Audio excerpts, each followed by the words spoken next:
A round of applause for my boy Dembele. Yeah. Usman. You know what though? Might be a little. I don't know. The topic might be a little interesting right now. Because you're a little, you're kind of being a little mad guy, even though he won. Your boy won. The reason, and I know the world is, what I'm gonna say. Don't take it just take it literally. I'm also happy it's a black player. That's just gonna say it because for so long the argument was like, well, dude, I just forgot his name, but Josh Weah. He won. I don't know if you know him, but he's the only black person that ever won the Ballon d'Or.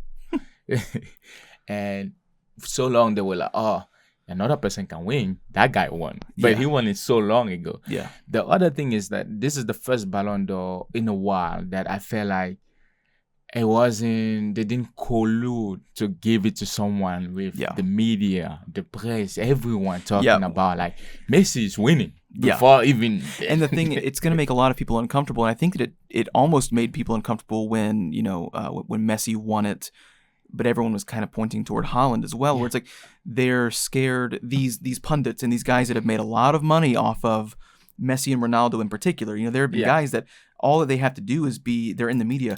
If they back or promote or even talk about these guys, they make more money. They get a lot more accolades from their peers and from players themselves. But you're not entering. You're in a world now where neither one of them is realistically going to be competing for those things, and they're unable to identify what the landscape looks like because they feel the need to find another one or two people. So that they can strap themselves to them and continue that marketing campaign behind it. And the sport is a better place without that for a while. Yeah. It has to be earned. It's not that it's better without Messi and Ronaldo. Obviously, that's not the case. But for you, if your desire, once those two leave, is to immediately try to fill their shoes, that's dampening their legacy. Yeah. That's showing how flimsy you are. If they were somebody else, regardless of those two, you'd immediately flip and get on their side to make money. It's kind of just showcasing how irresponsible the media is in these ways because they're immediately trying to strap a rocket to Lamine Yamal. I'm not saying that he doesn't deserve it, but we've had this conversation for weeks now. The obvious answer, it's as plain as a nose in your face, it was Usman Dembele. Yes. And we're not saying that Lamine Yamal is not a great talent or that even if on the face of the planet right now, who's the most likely athlete walking the earth right now within the next decade to win it, he's it. He's it, yeah. And it's not even because of how he played this year. He's playing at this level, this young. The law of averages dictates that within 10 years, that's going to happen. In 10 years' time, he's getting at least one or two. Well, and Usman plays and Usman Dembele is not going to win one at 35. Yeah. So he's got a smaller window as well. And it's like we had this conversation where it's not that he'll never win it again. 27 is not old. He has time to win another one.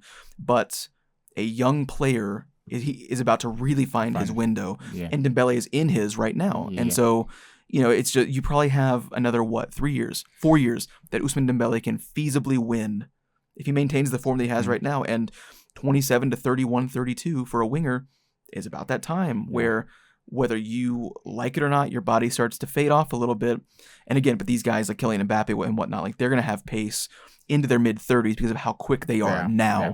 You always lose a step, but if you're 7 steps ahead of everybody else, that's it. Even being 2 steps ahead, it's like he's 38. It's like the discourse around it and trying to like diminish Dembele is really upsetting, isn't it? Do you feel like it's the weakest year of the competition in terms of the individual players in that category of nomination of Ballon d'Or winners? Like you had Yamal, Dembele, Rafinha, and all these guys. But Salah, do you feel like this is the weakest year? Because for years, we had years where you got Xavi, Iniesta, Messi, Ballon d'Or, scoring 60, impact on this. And you were like, that's crazy. The level was too high. But I think so, but I think it's also a part of who won it. Yeah. Because, when it's a World Cup year, Champions League and World Cup are like your two big measuring sticks. Whereas when it's not a World Cup year, it's tough to look outside of the Champions League winning team. Yes. And don't get me wrong, like it exists.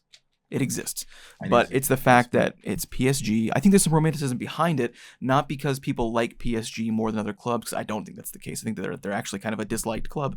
But it's the story of Dembele kind of having bad form, And that's being what I like injury about prone, it. and coming back Coming from that, back from it. and doing it with a side Yeah. like PSG Yeah. that have always been wanting it, feeling entitled to it, never got it. And I think it also plays into it that they did it without Mbappe. Mhm. They did it without Neymar. They did it without Messi. They were trying to build a super squad. You know what? Dembele was there for a lot of that. Mhm. So your guy that stepped up when the big stars left, the mega stars, Dembele's a He's a star. star, yeah. We're not pretending that he's not. But the big superstars, the club changes its identity and reshapes and immediately sees benefit. And this guy that had that's had trouble with form, trouble with fitness, is the guy that fills the role. It's not that it's just a storyline. Yeah. But like that's the sign of a great year. Yeah. Because again, we're so tied to Messi and Ronaldo being the best players on the planet that it's less about the season and more about the player. Yeah. We forget that. It's like the Academy Awards. Just because, somebody won the Academy Award 1 year ago, Yeah. just because they have a new film that's coming out this year, that does not mean that they're the favorite just because they won it 1 year. Like, the work has to speak for itself. The season has to speak for itself. And nobody dug their team out of the grave. That's true. Nobody dug their own career and their own fitness out of the grave and did something against the club's, what the club status stood for. It all flipped over, and the Cinderella story from both the player and the club in terms of what the ideology meant. And I think that's a club also discovering that it's not superstars that win those things all the time. Like, all of it lends to itself to humbleness, selflessness, and those are signs of good players. And he had a lights out fucking season. Yeah, and a good year. That means that we're also in an era where everyone is up for grabs. Yes. In the sense that I feel like a lot of them are in the same space, talent-wise, or is it even in the same category where any person that's just a little bit better can win it.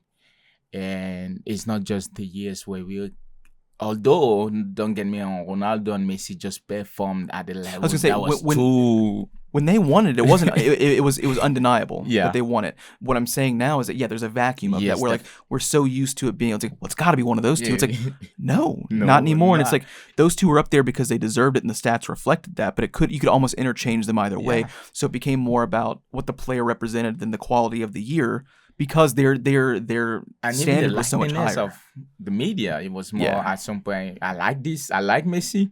You like Ronaldo. So, but I think I'm also excited for the next 5 years to see who will step up and be probably twice, win back to back, or even twice in 5 years, just to see how much we have left those years of Messi and Ronaldo behind, and just enter a new era where there's new superstars being born. The other thing that we're calling now, though, this year will be Mbappe's year.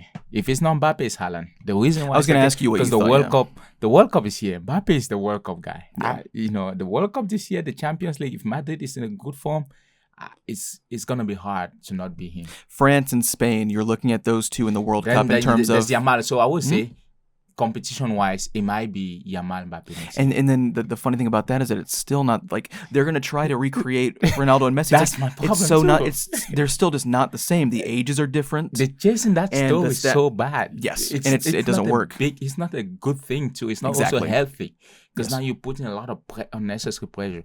But like I said, if it's not named Haaland, the only thing that I see that will be his disadvantage is the national jet, because you have to remember this is a World Cup year, and you don't expect Norway far in the competition. So World Cup years and Champions League, like you said earlier, that's where your big judgment is coming from.